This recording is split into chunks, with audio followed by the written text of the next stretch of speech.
know that our country is facing a drug crisis.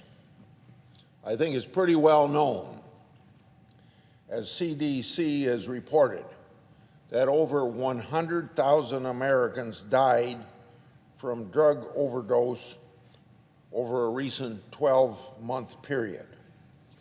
Although fentanyl drugs are heavily responsible for this, we're battling the fight on many fronts. For instance, synthetic drug use is evolving and, of course, very dangerous. Same thing for methamphetamine, which is very much on the rise. Too many lives are being lost. That's why I've been busy working on legislation to stop this epidemic. Bills like this title of a bill, Stop the Importation and Manufacturing of Synthetic Analogs Act of 2021. For too long, criminals have been skirting the law.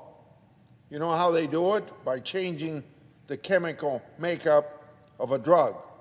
They keep ahead of regulation writing. They keep ahead of Congress making laws.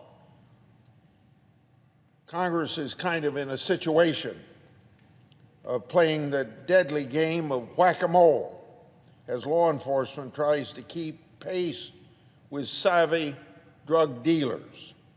My bipartisan bill nips this deadly cycle in the bud.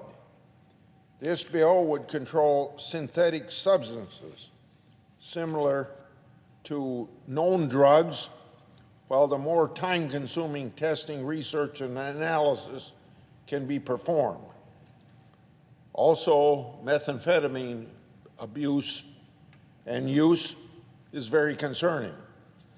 The volume and purity of meth smuggled from Mexico into the United States is at a near all-time high. To address this dire situation, I joined with Senator Feinstein of California to reintroduce the Methamphetamine Response Act. This bill declares meth an emerging threat and requires the Office of National Drug Control Policy to develop and implement a national plan to prevent meth addiction and overdoses. This is a necessary step to combat meth in Iowa and, of course, in the rest of the country. The Senate passed very recently the Meth Response Act. In fact, it was passed this week. The House must act quickly to get the bill to President Biden's desk. Meth is rampant, and action should not be delayed. I also joined with Senator Feinstein to reintroduce a cannabidiol and marijuana research bill to encourage scientific and medical research on marijuana. Instead of rushing into legalizing or decriminalizing marijuana, we need a better understanding of that plant and its potential benefits, but also know what the side effects are. Let's not put the cart before the horse here in the Senate. I've also been active as co-chairman of the Senate Caucus on International Narcotics Control. Along then with that chairman, Senator Whitehouse, we held hearings examining the federal response to the drug overdose epidemic and the nexus between illicit drug trade and corruption. I also convened a field hearing in Iowa to hear from grassroots, the experts there and the constituents there about our own state's efforts on drug control, prevention, and treatment efforts. At that hearing, we had the sad story by the Father Rod Courtney from North Liberty, Iowa, sharing his story of losing his son, Chad, 5 years ago due to fentanyl.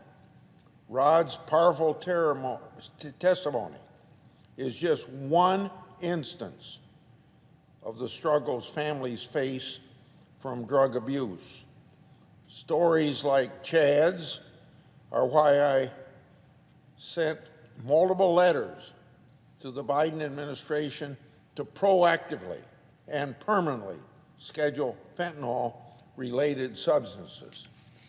So, we did get a positive response. I'm glad to see that the Biden administration has taken my advice, probably the advice of a lot of other senators as well, and recommended permanently scheduling fentanyl drugs. Yet, the administration proposes shielding fentanyl dealers from mandatory minimums. These dealers are potential killers. This watered-down position flies in the face of our current crisis with fentanyl.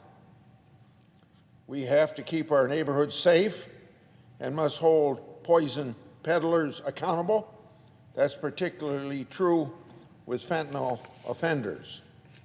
I'm happy to say that with my support, Congress has extended the life-saving scheduling authority into February. But don't be fooled. We still need a permanent solution. With the help of, or with the close of 2021 on the horizon, it's natural to reflect 100,000 overdose deaths is an unspeakable tragedy. Each loss is a loved one, a friend, or a neighbor. We must find solutions to this crisis, and I look forward to being part of that solution.